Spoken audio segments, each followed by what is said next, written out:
Ce que j'aimerais faire, c'est revenir quelques centaines d'années en arrière, parce que je suis complètement concerné par les apparitions et les messages approuvés de la Vierge Marie à Mère Mariana de Torres, à Quito, en Équateur.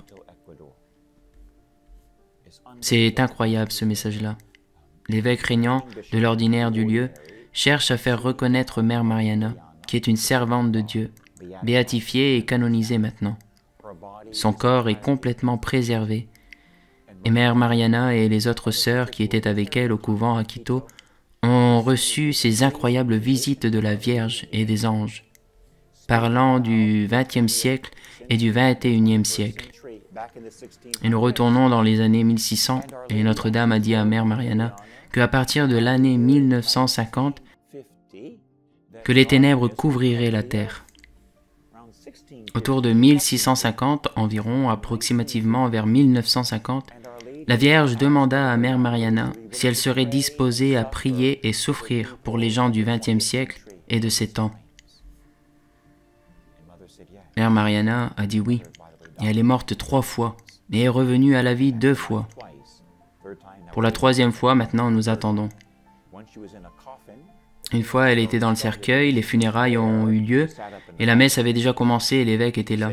Elle s'est assise dans le cercueil juste pour dire bonjour, je suppose, faire peur aux gens à la mort. Mais Dieu peut certainement être dramatique quand il a un point à faire comprendre. Qui le fait mieux que Dieu. Donc Mère Mariana a reçu des messages incroyables, et une partie de cette prophétie était l'an 2000. Comment une chose comme celle-là peut-elle arriver? Cela ne se fait que dans l'Église catholique. Dans la véritable Église de Jésus-Christ, et Notre-Dame a dit à Mariana que dans l'an 2000, l'obscurité couvrirait la terre. Et vous pourrez à peine trouver une âme innocente, même parmi les enfants. Même pas une âme innocente. Mais maman a dit ça. C'est la meilleure partie que Notre-Dame a dit à Mère Mariana, que peu après l'an 2000, juste au moment où il apparaît que tout est perdu. Cela me semble familier parce que je pense c'est maintenant, peu de temps après l'année 2000, juste ce qui apparaît que tout est perdu. Maman Marie a dit, je descendrai du ciel avec mon fils et j'enchaînerai Lucifer. Nous le jetterons en enfer, nous allons convertir toute la race humaine. C'est la promesse de Notre-Dame.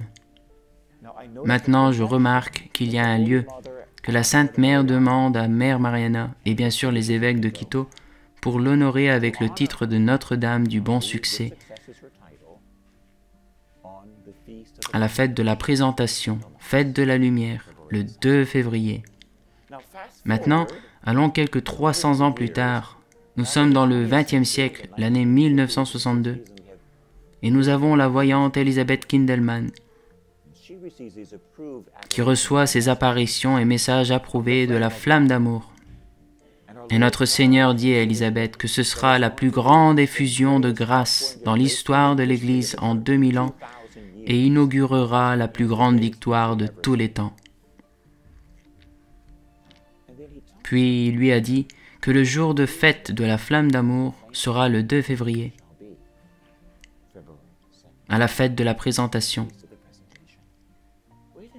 Attendez une minute.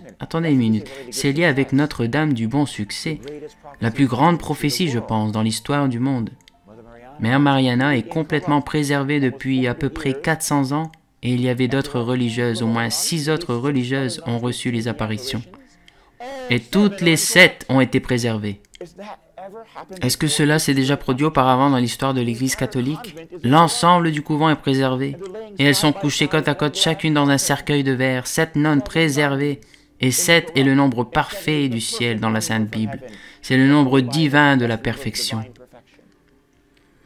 Comme si Dieu mettait un imprimatur du ciel, l'imprimatur sur les messages, 7 nonnes incorrompues, parce que c'est mon message parfait aux gens du XXe et XXIe siècle. Les messages s'adressent à notre époque après l'an 2000. Notre-Dame a même dit à Mère Mariana que le message de Notre-Dame du Bon Succès resterait caché pendant plusieurs années et ne sortirait au grand public qu'au moment de son accomplissement. Et maintenant il sort. Partout ça sort. Mon Dieu, mon Dieu, mon Dieu.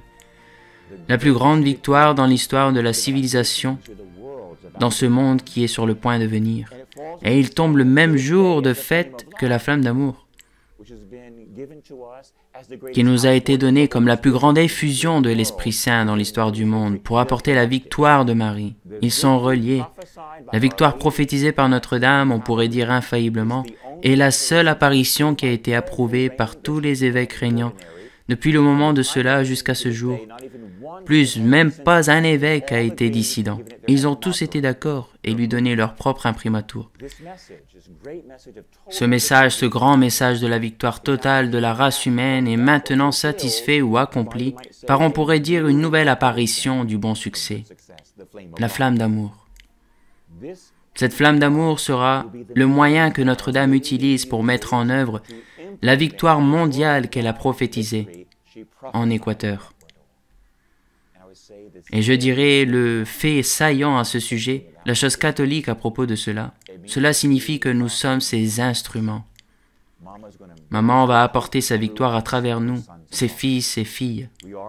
Nous sommes pour ainsi dire son talon, comme saint Louis de Montfort dit, le talon de Marie écrasera la tête du serpent lui-même.